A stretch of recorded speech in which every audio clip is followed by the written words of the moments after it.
Why would the world's biggest empire panic over a train? What secret was hidden in those tracks?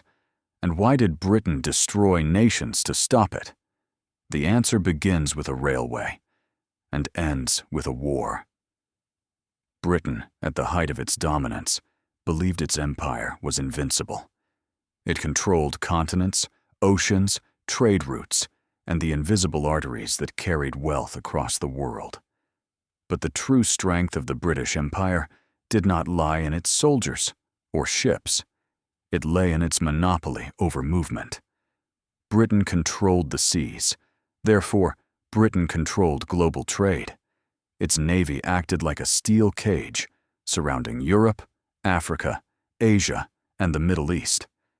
Any nation that wished to trade had to bow before Britain's maritime supremacy, pay British taxes, use British shipping lanes, and depend on British ports. This was not just power. This was absolute global leverage. And like every empire in history, Britain feared one thing: losing control. Then came a threat powerful enough to shatter everything: Germany's plan for the Berlin-to-Baghdad Railway, a single line of steel that would break Britain's ocean monopoly. A direct land route connecting Europe to the Middle East, the heart of the world's oil. A route that bypassed the British Navy entirely. It meant Germany could transport goods, steel, coal, oil, soldiers, and supplies across continents without touching a single British-controlled sea. Britain would lose its biggest advantage: chokehold control over trade. To the world, it was just a train. To Britain, it was a weapon Germany didn't even realize it possessed. The 3,000-mile railway line would start in Berlin, pass through the Balkans, run across Anatolia, and descend deep into Mesopotamia, finally reaching Baghdad. And from Baghdad, Germany had plans to extend it even further, into Basra, toward the Persian Gulf. If this happened, Germany would gain direct access to Middle Eastern oil. An empire fueled by oil could dominate the 20th century, and Britain knew it. The British Empire saw its future in those tracks, a future where Britain was no longer king of trade, no longer master of energy, no longer ruler of the seas. The Berlin-Baghdad Railway threatened to undo centuries of British imperial dominance in a single stroke.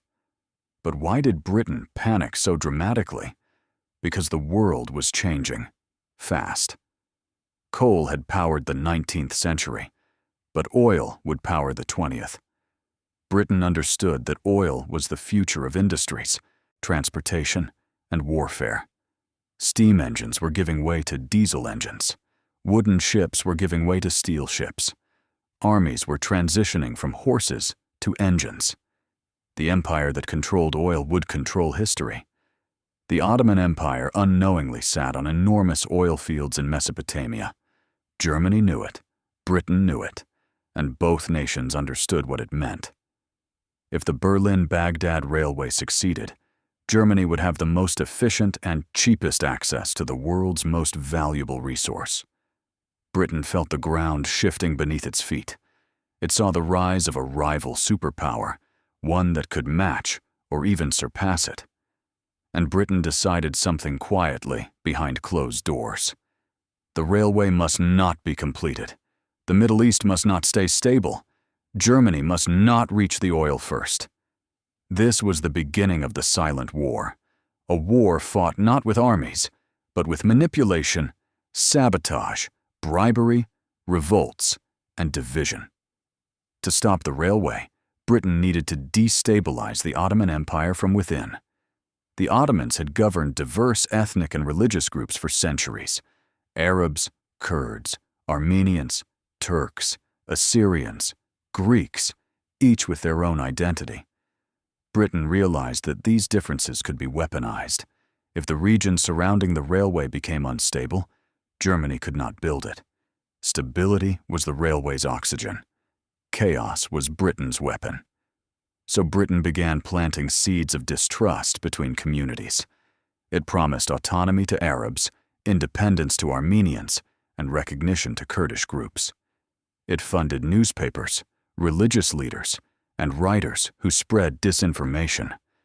It used Christian missionaries, explorers, archaeologists, diplomats, and spies to gain influence over local leaders. Britain did not arrive with guns. It arrived with promises. And every promise was designed to break Ottoman unity.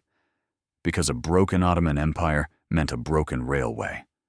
Britain understood the psychology of empires. Egypt had been taken using debt. India had been taken using alliances. Africa had been carved using protection treaties. Now, the Middle East would be broken using ethnic divisions. The railway became the center of a giant geopolitical chessboard. Germany kept pushing forward. Britain kept pushing back. And the Ottomans were trapped in the middle, weakened economically, politically, and militarily. By the late 1800s, Germany had already built significant portions of the railway in Anatolia. Britain felt time slipping away. So, it escalated. It began secretly funding Arab tribal uprisings to weaken the Ottomans. It encouraged Armenian nationalist movements in the east to force the Ottomans into military distractions. It supported Kurdish revolts to destabilize internal regions. Britain wanted every mile of the railway to be surrounded by conflict, fear, and uncertainty. And it worked. The Ottoman Empire, already struggling with internal corruption and external pressure, began to crack. The cost of putting down revolts drained the treasury. The growing internal unrest weakened communication. Rail construction stalled, but Germany refused to give up. The Kaiser believed the railway would secure Germany's destiny as a world power. Britain believed it would destroy theirs. Every mile of track was becoming a battleground, not of soldiers, but of strategy. Now Britain escalated to economic warfare. It bribed Ottoman officials to delay approvals. It pressured European banks not to fund the railway. It blocked German attempts to gain port access. It manipulated international newspapers to portray the railway as a global threat. The truth was the exact opposite. It was only a threat to Britain. But Britain understood propaganda better than any empire in history. They controlled global media networks, telegraph lines, and diplomatic channels. If they called the railway dangerous, the world believed it. Still, Germany persisted. Engineers continued building. Materials continued arriving. Progress was slow, but steady. So Britain made its final decision. If sabotage did not work, war would.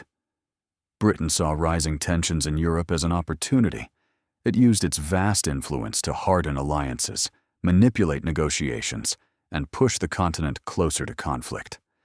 The railway played a hidden but crucial role in this buildup. Britain feared that once completed, Germany would become unstoppable. Better to fight Germany before it became too powerful than after. Britain did not want war. It needed war.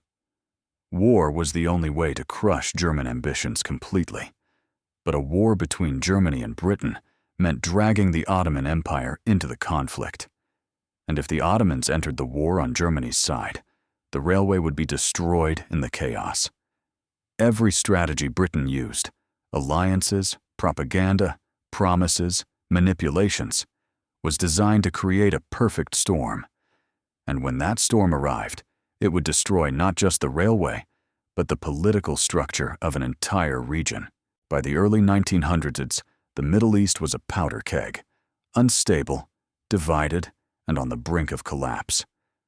Britain had successfully turned the region into a chessboard of conflict, ensuring the railway would never function smoothly. The British Empire's silent war against the Berlin-Baghdad Railway was about to explode into a global conflict that would change the world forever. And the world had no idea that the spark behind the First World War was not just nationalism, alliances, or assassinations, but a railway line that threatened an empire. The Berlin-to-Baghdad Railway, though never fully realized, left a mark on history far greater than its steel tracks or unfinished stations. Britain's fear of losing control over global trade, oil, and influence transformed what could have been a symbol of progress into a trigger for conflict, instability, and empire-driven manipulation.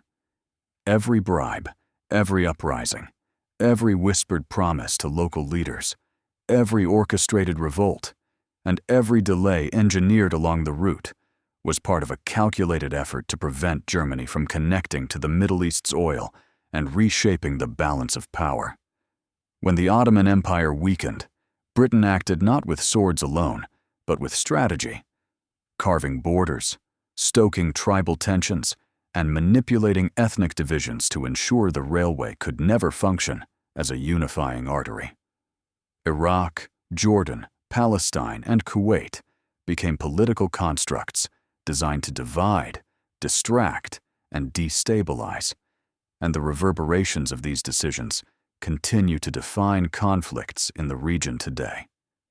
The railway that Britain feared would unify nations instead became a catalyst for disunity, with artificial states, mistrust, and dependence on Western powers forming the modern Middle East's foundation. Beyond the region, Britain repeated this strategy globally, blocking trade routes in Africa, redirecting railways in India, and supporting local conflicts wherever infrastructure threatened imperial control. Infrastructure became power, connectivity became dangerous, and when Britain's empire formally ended, the principle persisted. Control routes, control resources, control influence. The modern world, with its proxy wars, unstable borders, and resource-driven conflicts, remains a legacy of this fear. Yet the Berlin-to-Baghdad Railway also offers a lesson in lost potential. It could have connected continents, fostered cooperation, and created prosperity instead of chaos. Its story reminds us that empires are shaped not just by conquest, but by fear, and the consequences of one empire's obsession with dominance can echo across centuries. In the end, Britain did not simply stop a train. It reshaped the world, proving that even the smallest act of intervention, driven by fear of losing control, can alter the course of history forever.